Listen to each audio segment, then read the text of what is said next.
Sir P T I نے مذاکرات ختم کر دیے ہیں اور یہ تو پہلے سے ہی پتا تھا کہ وہ شرائط کچھ ناقابل قبول ہیں، لیکن آپ کو لگتا ہے کہ محض وقت ہی ضائع ہوا ہے ان مذاکرات کے اندر، یا پی ٹی آئی نے کچھ جلد بازی کر دی ہے؟ جی نہیں، وقت تو نہیں ضائع ہوا کیونکہ ایک چیز تو اسٹیبلش ہوئی ہے کہ پی ٹی آئی نے اب آپ کہہ سکتے ہیں کہ 2 سال سے یا 3 سال سے خاص طور پہ انتخابات کے بعد سے جو ایک ایجیٹیشنل پالیٹکس کی تھی،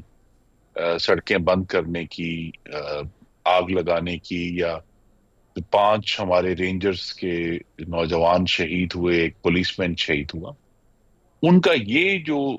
طریقہ کار تھا سیاست کا، وہ ناکام ہوا مکمل طور پہ۔ تو لہٰذا یہ تو اسٹیبلش ہو گیا کہ اب اگر میز پر آئے تھے تو اسی وجہ سے آئے تھے کہ ان کو یہ محسوس ہوا کہ اب رینجرز کے نوجوان شہید کر کے وہ آگے نہیں بڑھ سکتے اپنی سیاست میں۔ دوسرا یہ بھی اسٹیبلش ہو گیا کہ اگر آپ ایک صوبے کے وسائل استعمال کر کے مستقل طور پر وفاق پر حملہ آور ہوں گے تو اس چیز کو بھی زیادہ سسٹین نہیں کیا جا سکتا، لے کر آگے نہیں چلا جا سکتا۔ تو یہاں تک تو ہمیں ضرور بہتری آئی ہے کہ پارلیمان تک رجوع کرنا، ان کا یہ اپنے موقف سے پیچھے ہٹنا کہ ہم صرف مقتدرہ سے بات کریں گے اور ہم سیاسی جماعتوں سے بات نہیں کریں گے، یہ ایک پیش رفت ہے جو پاکستان کی جمہوریت کے لیے میں سمجھتا ہوں خوش آئند ہے۔ جو مذاکرات کا ایشو ہے، اس میں اجلت پی ٹی آئی کی طرف سے ہوئی ہے۔ آج سے 10 سال پہلے بھی اسی قسم کے مذاکرات مسلم لیگ نون اور پی ٹی آئی کے درمیان ہوئے تھے، آپ کو یاد ہوگا دھرنے کے بعد۔ تو اس میں تقریباً 3 مہینے لگے تھے ہمیں ٹی او آر تک پہنچنے کے لیے ایک کمیشن کے۔ تو اس دفعہ جو ہے وہ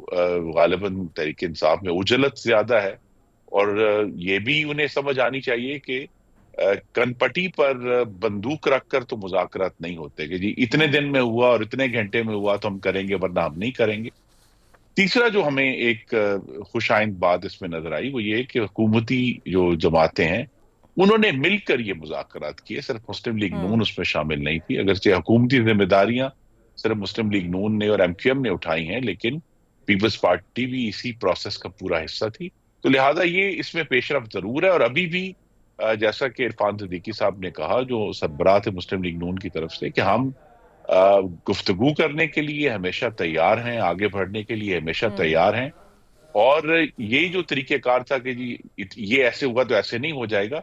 اس سے جو ہے وہ پاکستان کے عوام کی کوئی فلاح نہیں ہو رہی، بالکل یا صحیح۔ جو پاکستان کی جمہوریت ہے اس میں کوئی تقویت نہیں آ رہی۔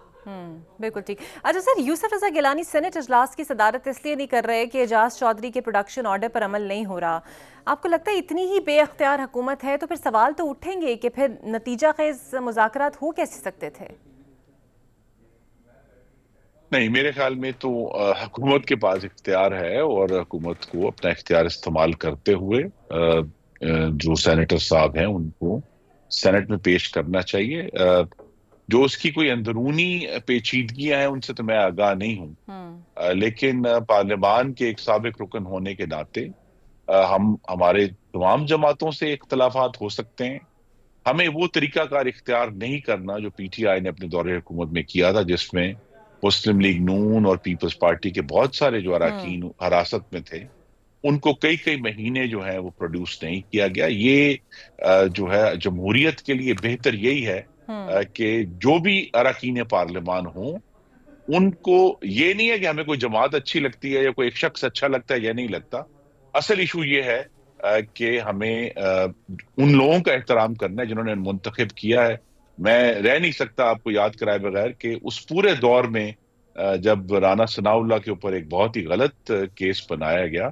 ان کو ایک دن کے لیے بھی پیش نہیں کیا گیا تھا اس وقت کی حکومت نے، ٹھیک ہے۔ اور جب تک ان کی جو ہے وہ ضمانت اور رہائی نہیں ہوئی۔ تو لہٰذا لیکن ہمیں اس مثال سے پیچھے ہٹنا ہے، ہمیں اس مثال کو بہتر کرنا ہے، اور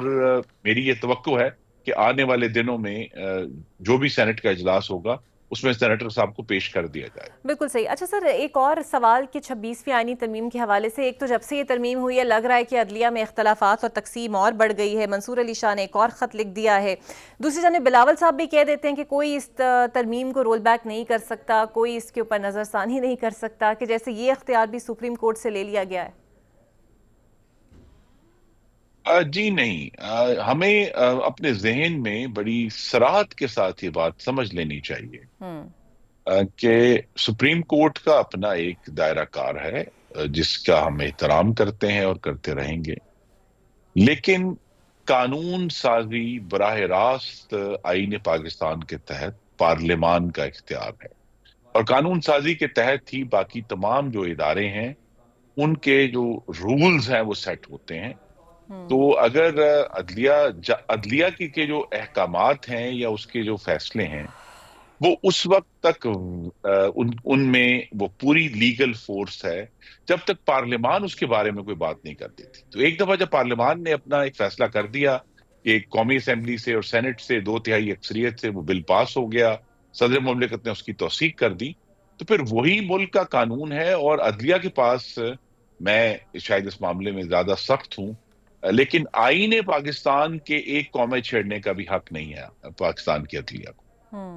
بالکل صحیح۔ اور آپ کو لگتا ہے کہ پھر عدلیہ پارلیمنٹ کی کسی بھی آئینی ترمیم پر نظر ثانی کا اختیار رکھتی ہے، اور اگر یہ ترمیم جس طرح پی ٹی آئی نے درخواست بھی دائر کر دی ہے تو یہ رول بیک ہو بھی سکتی ہے؟ جی، اس کے اوپر حکومت انشاءاللہ پوری اپنی کوشش کرے گی۔ دیکھیے، قوانین میں اور آئین میں فرق ہے۔ آئین میں ترمیم رول بیک نہیں ہو سکتی، قوانین کے اوپر بھی ایک ٹیسٹ ہے۔ دیکھیے، ان کو ایک ہم نے پورا ایک کھلا اختیار جو ہے وہ نہیں دیا ہوا کہ جب کسی وہ قانون کو ریجیکٹ کر دیں۔ قانون کو پرکھا جانا ہے آئین میں دی گئی بنیادی شہری آزادیوں کے اوپر۔ اگر ان کے اوپر وہ